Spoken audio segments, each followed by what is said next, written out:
teremos a primeira palestra técnica com o tema Os 12 Princípios da Comunicação Pública, Importância do Respeito à lei e do Bom Relacionamento com a Imprensa. Como facilitadora da palestra, convidamos a jornalista, repórter de política do jornal O Popular e colunista da rádio CBN Goiânia, Fabiana Pulcinelli.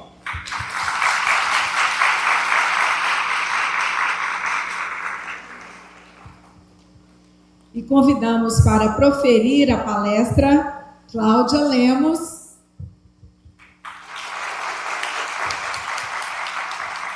Cláudia Lemos é jornalista, responsável pelo Escritório de Gestão Estratégica da Diretoria de Comunicação e Mídias Digitais da Câmara dos Deputados, coordenou equipes de comunicação da Procuradoria-Geral da República, do Conselho Nacional do Ministério Público, do Supremo Tribunal Federal e da Presidência da República, já presidiu a ABC Pública e hoje integra o Conselho Consultivo da Associação. Um aviso: os senhores podem participar de todos os temas deste encontro através de perguntas enviadas para o QR Code que está disponível no monitor do canto esquerdo dos senhores. Canto esquerdo do palco, certo? Então, com a palavra agora, a facilitadora Fabiana Pulcinelli.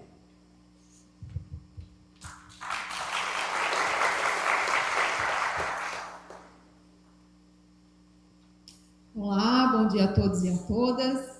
Eu sou Fabiana, como já foi dito, repórter de política do Jornal Popular e colunista da Rádio CBN Goiânia. Eu sou uma mulher branca, de cabelo castanho, longo. Eu estou com um conjunto verde, de blusa e calça, e um blazer preto e uma sandália verde. Eu, em 25 anos de carreira, só uma vez eu trabalhei em assessoria de imprensa. Então, assim, minha vida de jornalista é praticamente toda em veículos, em jornais e rádios. Do lado de cá do balcão, como se diz. E eu não tenho a menor dúvida, né, eu tenho convicção do tanto que é relevante para o nosso trabalho poder contar com uma assessoria de imprensa profissional, ética, colaborativa, né? Como é importante a gente estabelecer essa boa relação com a assessoria de imprensa. Eu sou uma entusiasta da Lei de Acesso à Informação também, acompanhei desde a elaboração da lei, que a Associação Brasileira de Jornalismo Investigativo teve um papel muito relevante lá atrás, no início dos anos 2000, para a elaboração dessa lei. Então, acompanhei todo esse processo e depois, quando ela foi sancionada em 2011, ou seja, a gente já tem 14 anos de lei de acesso, utilizo muito, exploro muito, vejo o tanto que a gente já avançou com a lei de acesso, mas o tanto que a gente ainda precisa avançar, o quanto ainda há resistência de órgãos públicos em passar informações que são públicas para a gente, o quanto há resistência dos próprios profissionais, dos servidores, e o quanto há desinformação. Acho que essa coisa da LGPD também veio tumultuando um pouco esse processo, precisa haver muito esclarecimento em relação a essa utilização. Então, a gente está num processo que é preciso refletir sobre o aperfeiçoamento dessa relação com a assessoria de imprensa, sobre a melhoria da aplicação da lei de acesso. Então, esse painel não poderia ser mais adequado, na minha opinião, para essa abertura desse evento aqui no TCE. Parabenizo a Heloísa Lima, os demais organizadores, o TCE e as outras instituições que estão organizando, inclusive pela paridade ali entre homens e mulheres, entre palestrantes, mediadores, participantes aqui. Acho muito relevante isso. E, enfim, aí a gente vai falar desses aspectos, né, da boa relação com a assessoria de imprensa, da Lei de Acesso à Informação e dos 12 princípios da comunicação pública, que a Cláudia Lemos já citou, né, que foram lançados esses 12 princípios em 2021, e ninguém melhor com tanta experiência para falar sobre isso, que é justamente a Cláudia, que é servidora da Câmara, professora, diretora da ABC Pública. Então, acho que ela vai trazer muito o conhecimento, a experiência e muita riqueza de informação para esse debate. Ela vai ter um tempo para fazer uma exposição, até meia hora, mas ela já me falou da disposição de deixar aberto para a gente ter mais bate-papo, para a gente contar com perguntas de todos vocês. Como já foi dito, vocês podem fazer perguntas através do QR Code.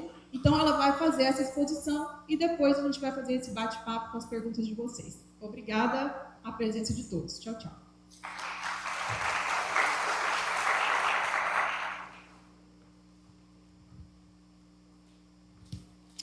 Bom, eu prometi que eu vou tentar falar pouco, para dar tempo para as perguntas, mas vocês sabem, jornalista é difícil, né, gente? Tenta se contar.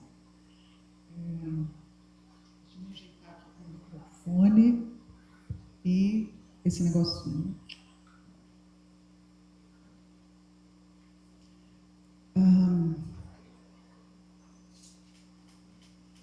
Sou eu que estou passando ou são vocês? Pode passar o próximo. Bom, eu queria começar falando sobre um conceito de comunicação pública. Acho que é legal, a gente está no começo de um dia em que esse é o tema de discussão o tempo inteiro, né? E talvez quem trabalha com comunicação pública, estudou isso em algum momento, vive deparando com essa ideia de que comunicação pública é um conceito ainda em construção, tem muitas visões sobre isso. Não vou gastar mais do que 3 minutos para estabelecer do que eu estou falando aqui. Eu gosto muito de um trabalho de 2 professores do Paraná, a Edna Miola e o Francisco Jamil Marques, eles não são de lá, mas estão lá. Eles apresentaram isso num congresso da Compolítica em 2017 e recentemente virou um artigo publicado na revista da USP, Organicom, e eles falam em comunicação pública, eles vão delimitar o entendimento deles de comunicação pública. Eles acham que a gente não deve usar uma ideia muito ampla de que qualquer comunicação na democracia é comunicação pública. Para facilitar o trabalho e o conceito se tornar mais útil, eles dizem que comunicação pública é aquela que é feita por agentes do Estado, então a gente já restringiu, somos agentes do Estado, estamos fazendo comunicação, esse é um requisito para a gente chamar de comunicação pública. Eles falam que essa é uma comunicação que tem como propósito o diálogo para a construção de consensos relacionados ao interesse público, e daí já vem outras palavras muito importantes. Quando a gente fala de comunicação, a gente está falando de diálogo, não dá para falar em comunicação se for mão única, e construção de consensos é democracia, né? Então, eu acho que é muito importante a gente lembrar disso, é esquisito, né, pensar. Alguns anos atrás a gente achava que falar de democracia era uma obviedade, mas deixou de ser, infelizmente. A gente precisa reafirmar que comunicação pública é a comunicação para a democracia e na democracia.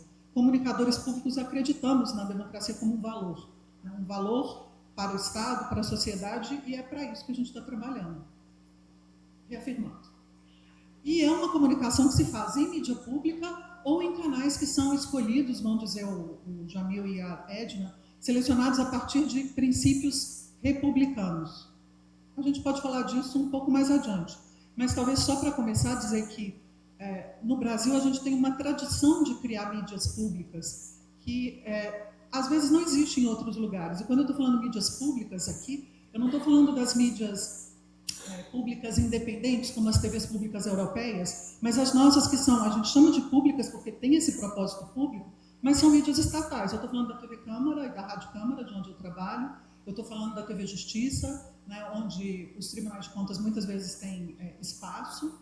E estou falando dos nossos sites, dos nossos portais, dos nossos canais ou próprios, ou muitas vezes as plataformas privadas que a gente usa para estar presente onde o público está. Estou falando das redes sociais, estou lá no YouTube, tudo isso. Então, essa é uma caracterização da comunicação pública. E uma reflexão que eu acho muito importante que esses 2 autores fazem é dizer de 2 dimensões da comunicação pública. Eles, no artigo de 2017, eles falavam em dimensão, nesse artigo agora de 24, eles falam em motivações. Eu acho que a dimensão era melhor. E o que eles vão dizer? Que a gente faz comunicação pública sempre com 2 dimensões que são complementares. Uma dimensão normativa, democrática, que trata de promover a transparência, de promover a responsabilização, trata de incentivar a participação do cidadão na formulação de pesquisa de políticas públicas, trata também de... Eu vou pegar minha água aqui, que eu já estou rateando aqui. E promover o acesso dos cidadãos aos direitos. Então, nós estamos falando de comunicação da saúde, comunicação da educação, a gente está falando da comunicação que vai tratar de vacinação, da comunicação que vai tratar de matrícula na escola pública. Então, essa seria o que eles chamam de dimensão normativa democrática. Mas a comunicação pública também tem sempre uma outra dimensão, que eles vão chamar de estratégico institucional, que é o que a gente faz e que outras pessoas muitas vezes chamam de comunicação institucional, fazendo uma oposição entre o que é comunicação pública e o que é comunicação institucional. O que a gente faz é comunicação pública ou é comunicação institucional? Esses dois autores, eu concordo completamente com eles, vão dizer que a gente sempre está fazendo as duas coisas, ou deveria estar fazendo as duas coisas. E isso é comunicação pública. Né? Tratar de construir vínculos, de projetar a imagem da instituição para construir a confiança nas instituições e na democracia é também papel dos comunicadores públicos. Isso não é promoção pessoal, não deve ser, é diferente. Então, a gente não está falando de promover o prefeito ou o presidente do tribunal, a gente está falando de criar confiança nas instituições, né? No município, na prefeitura, no tribunal, na Câmara dos Deputados. Algumas vezes é mais difícil, né? A gente passa umas semanas em que a gente tem mais trabalho para fazer isso, mas outras vezes é mais viável, e esse é um desafio diário que a gente tem. Eu queria começar, então, estabelecendo essa premissa de que, especialmente na ABC Pública, quando a gente fala de comunicação pública, a gente não está falando de um ideal distante da nossa realidade que a gente não possa fazer no dia a dia. A gente está falando da nossa prática diária.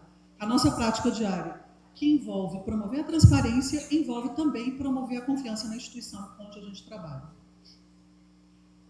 Dito isso, muito a propósito da conversa de hoje, o artigo da Edna e do Francisco fala que um dos desafios da comunicação pública é integrar os esforços da comunicação que a gente convencionalmente chama de comunicação, assessoria de imprensa, produção de conteúdo, até mesmo relações públicas, né, que às vezes a gente não fala tanto e é tão importante publicidade, com normativos e com atuação das instituições públicas a partir de normativos como a própria Lei de Acesso à Informação, mas também a instituição das ouvidorias, e outras legislações que a gente de comunicação, e eu estou falando a gente, eu sou jornalista, essa é a minha formação original, a gente muitas vezes, né, a gente é jornalista originalmente, está muito apegado a escrever notícia ou a atender a imprensa e esquece da atuação em conjunto com outros setores das nossas instituições que estão tratando de fazer o atendimento da lei, que estão tratando de ouvir o cidadão, que é o papel da ouvidoria. Cadê a Alessandra e outras pessoas, né, que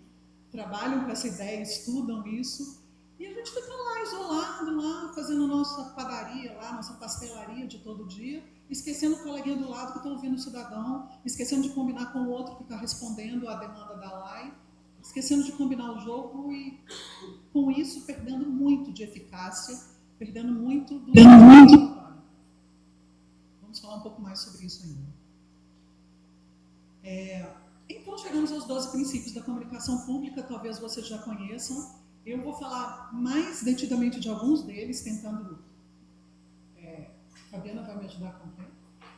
A gente falar 20 minutos, né? Outros princípios vão ser explorados pelas pessoas que vão falar depois de mim aqui hoje, que vão tratar muito mais do que eu de diálogo e de outras questões que são super importantes nesses princípios. Eu vou tentar me deter em alguns para respeitar o tempo. Como eu disse antes, esses princípios eles foram formulados pelos membros da ABC Pública em 2021 e apresentados no nosso primeiro congresso. Então, eles são, desde o início, fruto da experiência de comunicadores públicos e da reflexão sobre o que a gente considera que é importante para a nossa atuação. Em 2023, a APRICOM adotou esses princípios numa recomendação para os tribunais de contas. Isso foi muito importante também, né, para reforçar a relevância desses princípios. E o primeiro princípio é garantir o amplo acesso à informação. Quando a gente fala de acesso amplo, a gente está falando de canais, a gente está falando de linguagem e a gente está falando de direitos. Todas essas dimensões são importantes e eu queria começar com o que não é assessoria de imprensa e logo em seguida falar da assessoria de imprensa. E é super bom ter uma mediadora que está do outro lado do balcão, né, para ajudar a gente a pensar do outro lado, nos nossos clientes que são a imprensa. Essa imagem que eu trouxe aqui, gente, semana passada, quinta-feira, exatamente, hoje estou fazendo uma semana, eu estava em Bruxelas. Foi uma viagem de trabalho excelente. Eu e mais alguns colegas da Câmara dos Deputados fomos ver uma feira de televisão em Amsterdã e depois fomos a Bruxelas para uma conferência sobre TV pública. E na quinta-feira, exatamente, eu estava no Parlamento Europeu, numa série de reuniões com os colegas da comunicação lá do Parlamento Europeu, perguntando, contando como a gente trabalha e aprendendo com eles.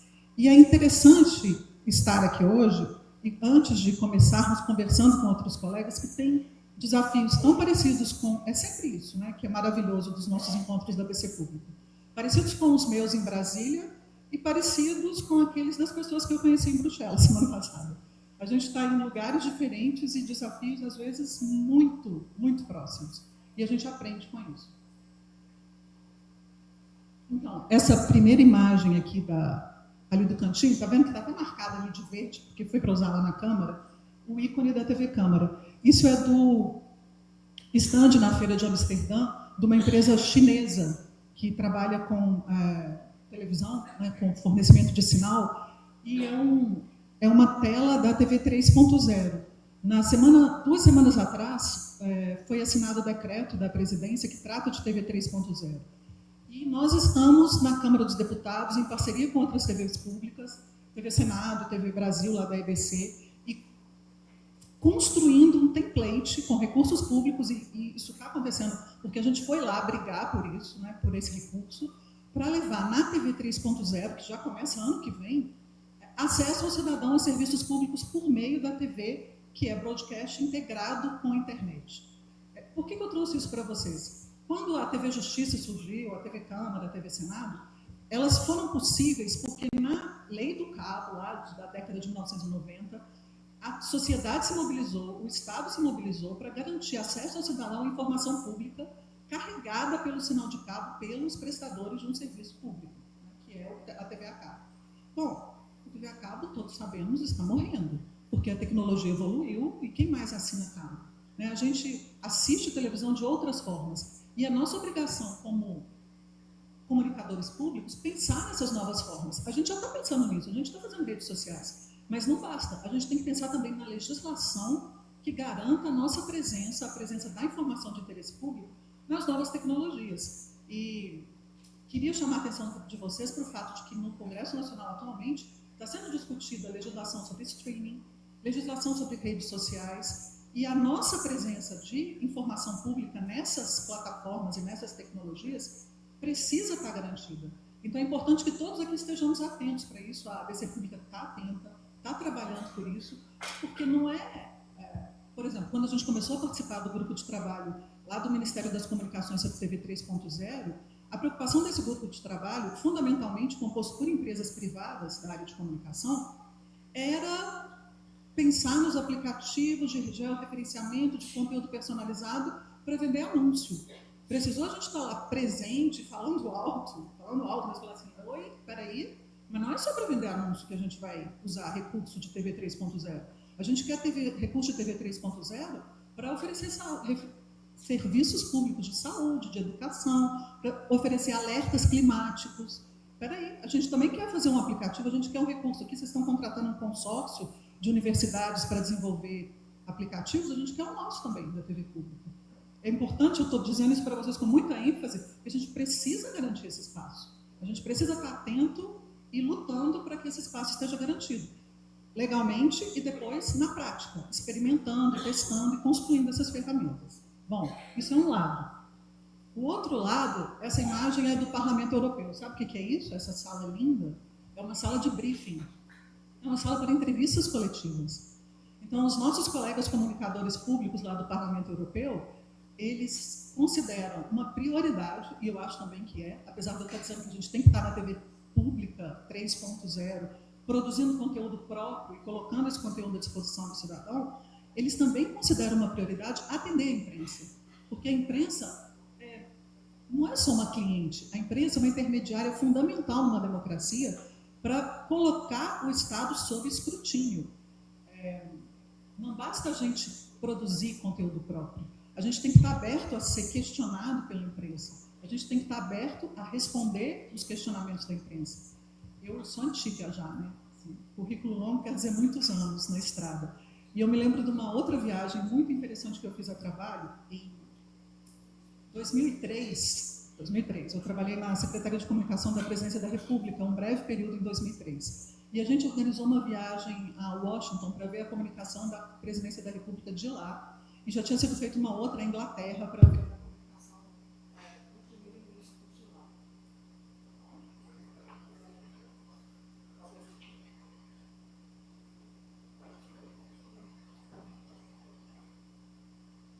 Falo alto, mas só então.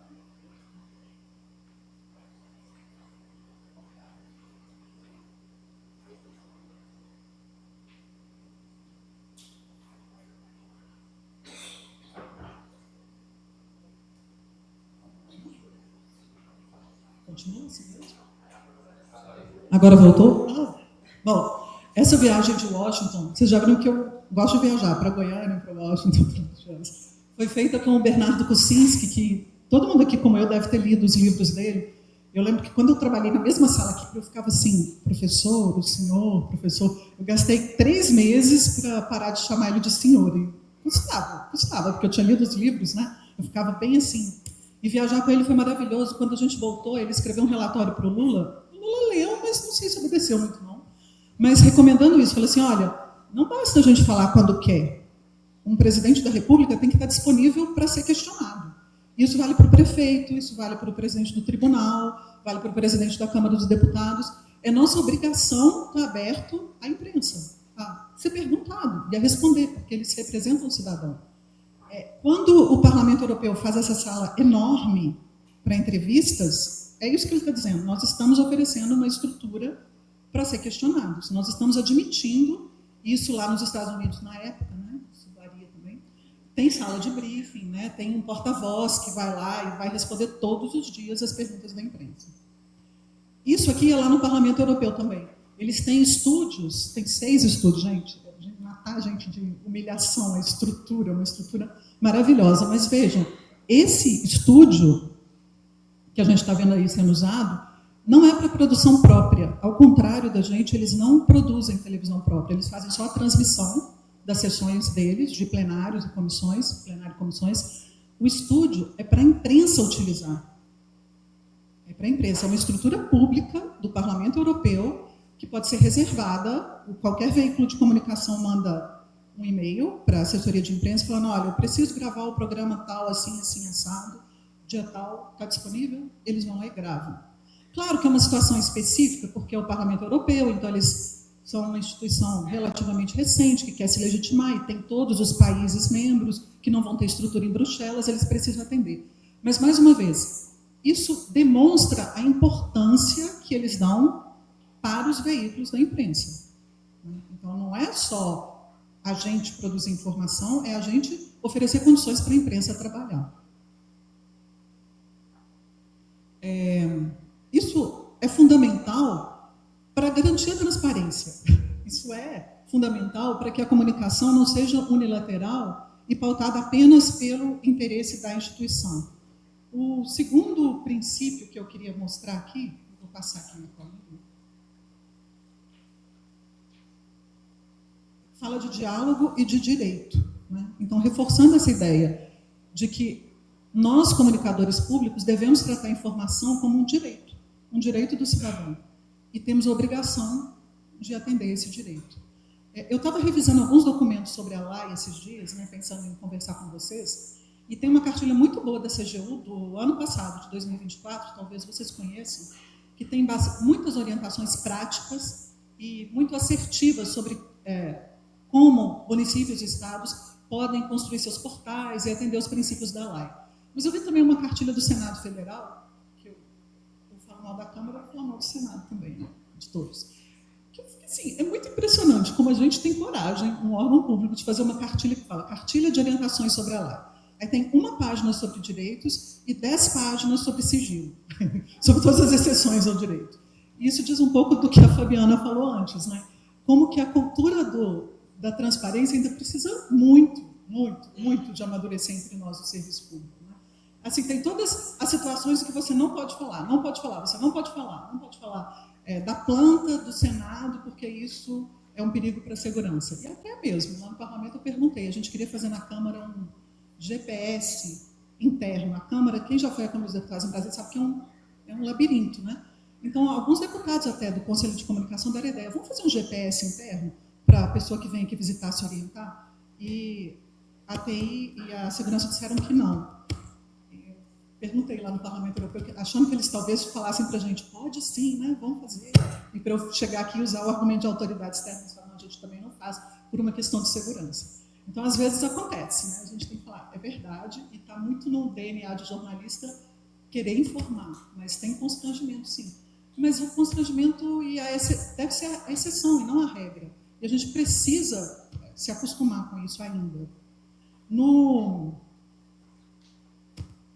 Tratando sobre o propósito da informação pública, que é estimular a participação, tem um foco na LAI que é muito importante, que é a transparência ativa. Todo mundo aqui já ouviu falar em transparência ativa. Mas, de novo, é mais fácil falar do que fazer. Né? O TCU e os tribunais de contas fazem auditorias nos nossos portais e, às vezes, enchem muito a nossa paciência, com razão, porque, às vezes, os portais são um simulacro de transparência. Né? Você entra naqueles portais, eu vou falar do meu, cada um aqui pode pensar no seu, e o que tem ali é uma informação incompreensível. Né? Ela está ali para constar, mas ninguém consegue compreender, ninguém consegue fazer nada com aquilo. Na Câmara dos Deputados, em 2018 ou 2019, a gente começou um grande projeto de atualização do nosso portal. É um desafio gigantesco. A gente até hoje está trabalhando nesse projeto. Tem, por exemplo, a página sobre cotas parlamentares. Sou uma campainha de alerta aí para alguém, né? Cotas parlamentares, é dinheiro, né? Muito difícil. E transformar aquilo numa informação que faça sentido, muito difícil. Muito difícil porque tem resistência e muito difícil porque, às vezes, os dados são pouco consistentes. A gente até tem a disposição de fazer uma página bacana, com gráficos, né, mas os dados não são consistentes. Eles não estão num sistema bacana, que você extrai automaticamente, atualize na página do deputado. Não, eles estão numa planilha mambembe. E aí o pessoal daqui, que é o pessoal do controle, sabe disso. Né? Muitas vezes a gente tem instituições que, espantosamente, não tem dados estruturados, não tem dados confiáveis. E para a gente da comunicação trabalhar com isso é um enorme desafio. E por isso também é um desafio atender a LAI. Às vezes, né? Às vezes, quando vocês, jornalistas, fazem um pedido, a gente fica apavorado. Como é que eu vou atender esse pedido? E não é nem por um receio de ter algum dado que a gente não queira divulgar, porque o dado não existe. O dado não é confiável, não está apresentável. E aí vem para a gente de assessoria de imprensa, né, um desafio grande, que é trabalhar em conjunto com aquele setor. Não estou falando da hora que não querem divulgar, porque existe essa também. Mas, às vezes, a questão não é essa. O problema está mais embaixo. E a gente precisa afinar muito com a área que é a dona do dado, com a área que responde a lá e a assessoria de imprensa, para sair uma informação que seja consistente. Os jornalistas costumam dizer que não dá para contar com a LAI no dia a dia, né? Porque os prazos são muito compridos. Você pode tentar usar a LAI para uma matéria investigativa, mas não para o que é de hoje. Porque a de hoje vai ser a assessoria mesmo que vai ser usada. Mas para a matéria investigativa, aprofundada, que você não consegue, que o jornalista não consegue o dado por nosso meio e vai lá na LAI para tentar, a gente precisa estar próximo, a gente precisa estar afinado. Não é fácil, é difícil. Tem ainda a questão dos dados abertos, né? Que às vezes ficam apenas a cargo da área de tecnologia da informação, e aí está outro parceiro estratégico para nós. A tecnologia da informação é responsável por prover os dados abertos, que vão ser trabalhados por instituições externas, muitas vezes por jornalistas, e a gente também quer esses dados. Muitas vezes eles não chegam para nós, da comunicação. Essa é uma outra parceria que a gente precisa cuidar. A Fabiana falou da LGPD. A LGPD traz um enorme desafio, mesmo para nós internamente. Compreender os limites, compreender as possibilidades da nova lei, que ainda é muito nova. Né? E a gente também precisa se adequar a ela, mesmo para os nossos trabalhos. Agora, depois de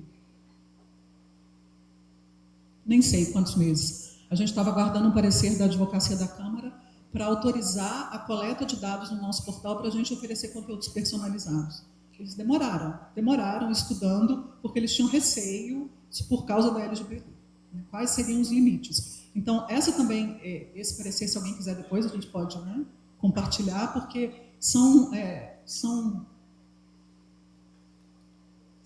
questões que precisam ainda amadurecer, para a gente poder atender bem a imprensa, continuar atendendo cada vez melhor e prover as informações a gente mesmo. Um outro texto que eu achei interessante esses dias sobre essa relação da LAI com a assessoria de imprensa é um texto já antigo de uma pesquisadora da UNB que entrevistou vários repórteres, 15 repórteres, se eu não me engano, e eles diziam que preferiam a informação da LAI porque, afinal de contas, quando vinha da assessoria de imprensa, a assessoria de imprensa estava só preocupada em defender o ministro, em defender a imagem do ministro. Eu li aquilo e pensei, claro que eles vão lidar com esse problema, mas esse é um alerta para a gente, né? Será que a gente está ali só para defender a imagem do ministro, ou do prefeito, ou do presidente do tribunal? Eu queria terminar, porque eu prometi que não ia falar mais do que o tempo, pelo menos tem alguma perguntinha, pelo menos da Fabiana, com essa reflexão. A gente trabalha com foco no cidadão. A gente trabalha não para o ministro. Passando rapidamente aqui os próximos princípios, eu vou deixar para vocês o link para visitar e para conferir. Obrigada. A gente está falando em promover direitos e democracia, a gente está falando em combater a desinformação, a gente está falando em ouvir a sociedade, comunicação pública é ouvir. A gente está falando em foco no cidadão, que é, como eu acho, citando Jorge Duarte, nosso atual presidente da ABC Pública, é o melhor resumo do que é a comunicação pública, é aquela que se faz com foco no cidadão.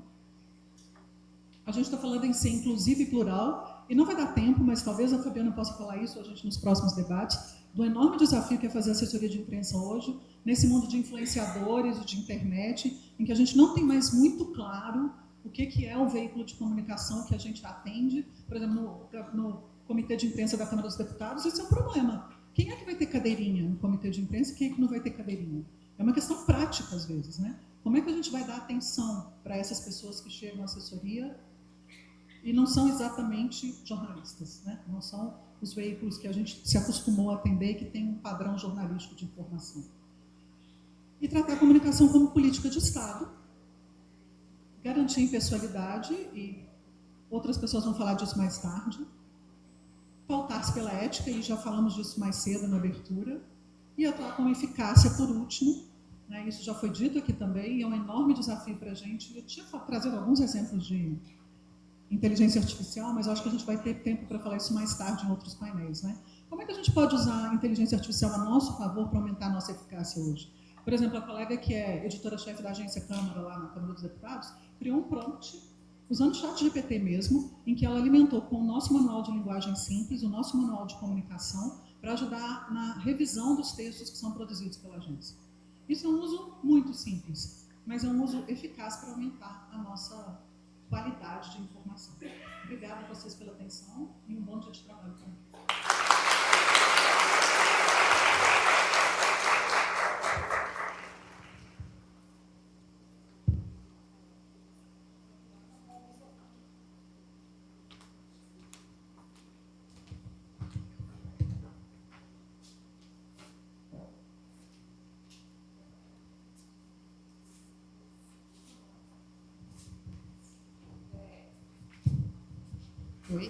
Oi. Ela falou que ia falar pouco, mas passou o tempo, né? Jornalista, né, gente? Chegaram algumas perguntas, mas eu vou aproveitar para fazer uma pergunta que eu acho que é importante, Cláudia, que é sobre o uso de redes sociais. Como é que você avalia que a produção de conteúdo para redes sociais, considerando essas armadilhas de engajamento, o que repercute é o que tem extremo, é ódio, é bizarrice, e existem pressões das autoridades públicas nesse sentido, de ir por esse caminho. Como é que você discute a produção de conteúdo nesse cenário? A Daniela e o pessoal do outro painel pode falar sobre isso, né? Mas meus dois dedinhos aqui são concordando com você. A gente não pode cair nessa armadilha, né? Claro que a lógica das redes sociais é essa, mas se for para fazer isso, a gente não precisa estar lá, tem quem faça, né? A obrigação das instituições públicas na rede social ainda é tentar promover o diálogo, falando a linguagem das redes, falando a linguagem de conversa com o cidadão, respondendo. Isso é muito difícil, né? Quase ninguém faz responder, está lá nos comentários respondendo. Isso é um desafio enorme, a gente tem que fazer isso. Mas não caindo na armadilha de caçar clique, a gente não pode fazer isso. A gente não pode. Se a gente fizer isso, não fez diferença, não cumpriu a nossa função. Mas é muito difícil mesmo, né? Porque se você não bota pimenta, você não engaja. A gente conseguir engajar prestando serviço, a gente conseguir engajar prestando informação, sem essa pimenta, mas só com sal, é o que a gente vai aprender mais tarde no outro painel.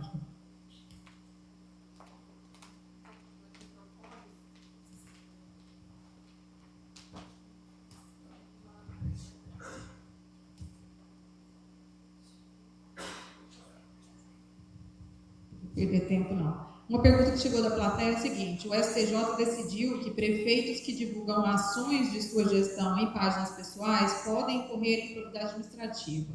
Como avalia essa decisão? Há realmente embasamento jurídico para considerá-la promoção pessoal, já que se trata de obras e iniciativas realizadas por eles mesmos, sem menção a terceiros? Eu acho que essa é uma discussão muito séria para a gente fazer tão rápido aqui. Eu vou pedir licença para não responder essa pergunta, né, para deixar ela para o painel de redes, porque eu tenho medo de ficar, né, como disse antes aqui, como foi dito antes, contribuir para a desinformação, falando rápido demais sobre um assunto delicado. Acho que eu posso falar apenas do princípio, que é o que a gente estava dizendo antes, né? O princípio é impessoalidade. Então, o princípio é tratar a comunicação como política de Estado. Então, onde é que é o canal correto para anunciar uma decisão da prefeitura? É a conta da prefeitura. É a conta da prefeitura. Não é a conta do prefeito. Né? O prefeito pode ter a conta dele, ou o deputado, ou mais. Vamos voltar nos princípios? E aí a gente pode discutir o que foi a decisão da STJ. Né? Acho que isso é muito importante. A gente tem que voltar sempre no princípio para tentar responder as perguntas. Eu acho que é isso, por enquanto. Cláudia, eu vou fazer as últimas duas perguntas, porque daí a gente atende todo mundo e você consegue responder de uma forma breve.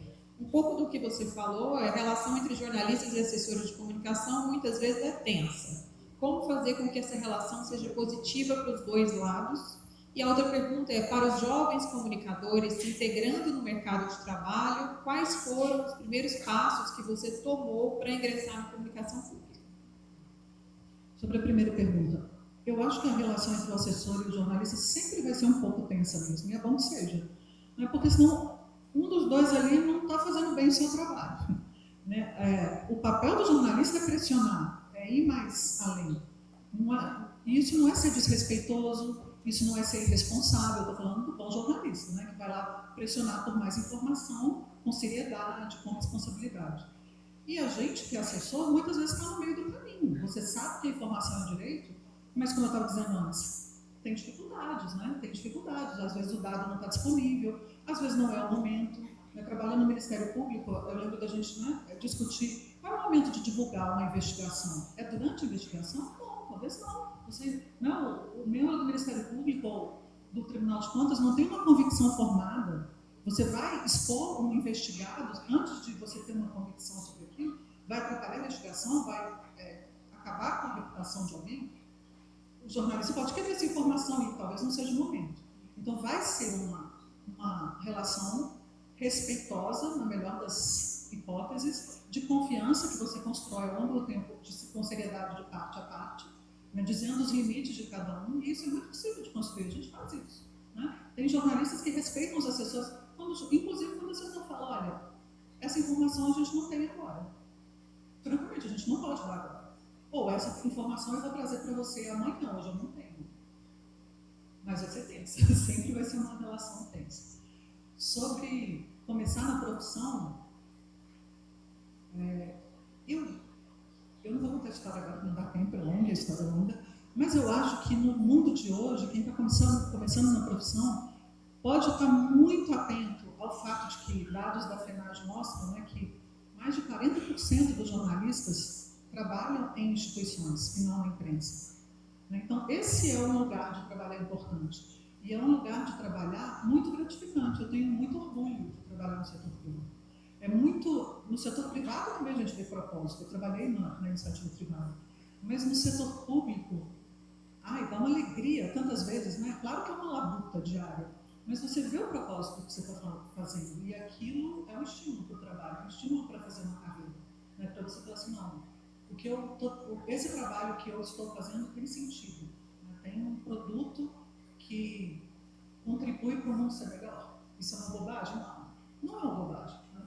Para quem está começando e para quem está já caminhando para encerrar a carreira, isso é alimento, né? Para a gente continuar caminhando, cantando e etc. Tá certo, gente. Muito obrigada, Cláudia. Parabéns pelo seu trabalho, pelo seu esforço, por ser inspiração para todo mundo aqui. Obrigada pela participação de vocês e continuemos. Bom trabalho a todos.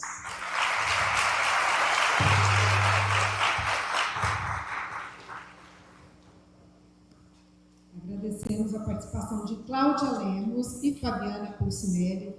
Obrigada.